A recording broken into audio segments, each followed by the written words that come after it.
Friends, Vijay జీవితంలో ఎన్నో రకాల మలుపులు తిరుగుతున్నాయి కదా! మొత్తానికైతే మాత్రం విజయ్ అలాగే తన భార్య ఇద్దరూ కలిసి ఒక్కటవ్వబోతున్నారా? అంటే నిజం చెప్పాలి అంటే ఒక్కటవ్వడానికి ఇది పునాది అని చెప్పొచ్చు.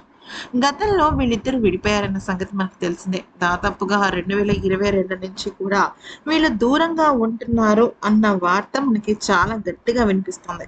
అయితే 2021, 22 సమయంలో విజయ్‌కి అలాగే తన భార్యకి మధ్య గొడవలు రావటము, ఆ గొడవల కారణంగా తను లండన్‌కి వెళ్ళిపోవటము, అలాగే పిల్లలు కూడా తనతో పాటు వెళ్ళిపోవటము, అలాగే విజయ్ ఇంకా ఒంటరివాడవ్వటము, ఇలా రకరకాల విషయాల నడుమ ఇక వాళ్ళిద్దరి దూరం అనేది విడాకుల దాకా వెళ్ళిపోయింది. కరెక్ట్‌గా ఇక పార్టీ పెట్టి విడాకులు తీసుకుంటున్నాము అని ప్రచారం వచ్చేంత వరకు కూడా అసలు విజయ్‌కి అలాగే తన భార్యకి మధ్య జరిగిన విషయాలు ఏమి ఎవ్వరికీ కూడా తెలీవు.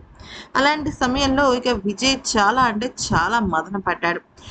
ఒక సమయంలో చెప్పాలి అంటే ప్రమాణ స్వీకారం అనేది తన జీవితంలో చాలా పెద్ద మలుపని చెప్పాలి. అంటే ఒక పక్కన తన రాజకీయ ప్రస్థానం ఎంతో అందనంత ఎత్తుకు వెళ్ళిపోయింది. ఆకాశ శిఖరానికి వెళ్తే, మరొక వైపు తన సొంత కొడుకు త అలాగే సొంత కట్టుకున్న భార్య ఇలా ప్రమాణ స్వీకారంలో లేకపోవటం అందరినీ కూడా ఆశ్చర్యపరిచింది. నిజం చెప్పాలి అంటే చాలా బాధకి గురిచేసింది. ఆ తర్వాత వాళ్ళ జీవితంలో ఊహించని మలుపు అన్నట్టుగా ఇద్దరు కూడా వాళ్ళ ఒక ఆలోచన విధానాన్ని మార్చేసుకున్నారు. వాళ్ళిద్దరూ ఇప్పుడు కేవలం ఒక ఆడ, మగ కాదు. ఒక భార్య, భర్త కాదు. ఎంతో బాధ్యత కలిగిన తల్లిదండ్రులు. అది కూడా అప్పుడే పుట్టిన పిల్లలకి మాత్రం కాదు. అప్పుడే పుట్టిన పిల్లలనుకోండి, వాళ్ళు ఆ జీవితంతో పాటు కలిసి పెరుగుతూ ఉంటారు.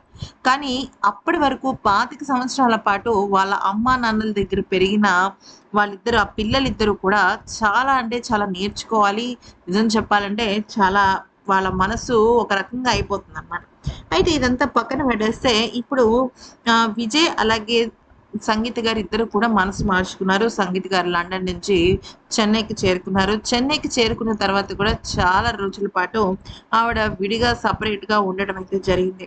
కానీ ఇప్పుడు మాత్రం ఆవిడ మొట్టమొదటిసారి మళ్ళీ తన అత్తవారింట్లోకి అడుగు పెట్టబోతుంది. అయితే నిజానికి ఈ వార్త చాలా ముందే వచ్చినప్పటికీ కూడా అడుగు పెడుతున్న సమయంలో మాత్రం వాళ్ళ అత్తగారు అంటే శోభ గారు గాని, చంద్రశేఖర్ గారు గాని ఎంత ప్రేమగా వాళ్ళిద్దరిని రిసీవ్ చేసుకున్నారంటే, అసలు వాళ్ళిద్దరిని చూడడానికి 2 కళ్ళు చాలవు అన్నట్టుగానే ఉందనమాట. ఎందుకనంటే వాళ్ళిద్దరి మధ్య చాలా సుదీర్ఘమైన దూరం పెరిగింది. ఎవరైనా ఇద్దరు మనుషులు విడిపోతే వాళ్ళు తిరిగి మళ్ళీ కలవాలి అంటే చాలా కష్టం. ఎందుకనంటే అది మామూలు విషయం కాదు. చాలా కష్టపడాలి. చాలా అడ్డంకులు తొలగించుకోవాలి. ఒకళ్ళనొకళ్ళు ఆహాలు చంపుకోవాలి. పరిస్థితుల్ని వాళ్ళ కంట్రోల్‌లోకి తెచ్చుకోవాలి. అయితే ఇక వాళ్ళ అమ్మగారు అంత ప్రేమగా పిలవటమే కాకుండా కొత్త కోడలు వచ్చినట్టుగానే అన్నీ సాంప్రదాయబద్ధంగా చేశారనమాట. అది చాలా అంటే చాలా గొప్ప విషయం వాళ్ళకి. ఇది ఇంత గొప్ప విషయం అంటే నిజానికి విజయ్‌తో పోరాడారు వాళ్ళ అమ్మ, నాన్న. నా కోడల్ని ఇంటికి తెస్తావా? తేవా? అన్నట్టుగా అనమాట. ఈవెన్ విజయ్‌కి కూడా తన పిల్లలన్నా, తన భార్య అన్నా చాలా ఇష్టం. తనని ఏనాడు కూడా వదిలిపెట్టి వెళ్ళిపోవాలని అస్సలు కలలో కూడా అనుకోలేదు. అలాంటి వ్యక్తిత్వం కలిగిన మనిషి. అందుకనే ఆ రకంగా తన భార్యని కంటికి రెప్పలా చూసుకునేవాడు. ఇక గొడవలంటారా? విడిపోవడం అంటారా? విభేదాలంటారా? ప్రతి మనిషి జీవితంలో వస్తాయి. ప్రతి భార్యాభర్తల జీవితంలోనూ వస్తాయి. ఏ భార్యాభర్తలైనా మాకు గొడవలు లేవు. మేము చాలా బాగున్నాం. మేము అన్యోన్యంగా ఉన్నాము అంటే మాత్రం మీరు దాని మాటలు అస్సలు నమ్మకండి. ఎందుకనంటే అసలు అన్యోన్యమైన దాంపత్యం అనేది ఉండదు ఫ్రెండ్స్. ఏ భార్యాభర్తలైనా సరే కాంప్రమైజ్ అవ్వాల్సిందే. ఒకళ్ళ నుంచి ఒకళ్ళు కాంప్రమైజ్ అవ్వాలి. అది సొసైటీ గురించా? పిల్లల గురించా? వాళ్ళ ఇండివిడ్యువల్ భవిష్యత్తు గురించా?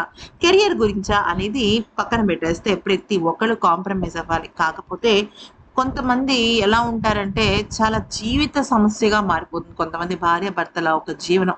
అలాంటి సమయంలో వాళ్ళు విడిపోవాలి. కానీ విజయ్ అలాగే తన భార్య సంగీతకి అటువంటి తీవ్రమైన బాధలు ఏమీ లేవు. కానీ వాళ్ళ మధ్య బాధ ఎక్కడ వచ్చింది అంటే మూడో మనిషి రావటం వల్ల.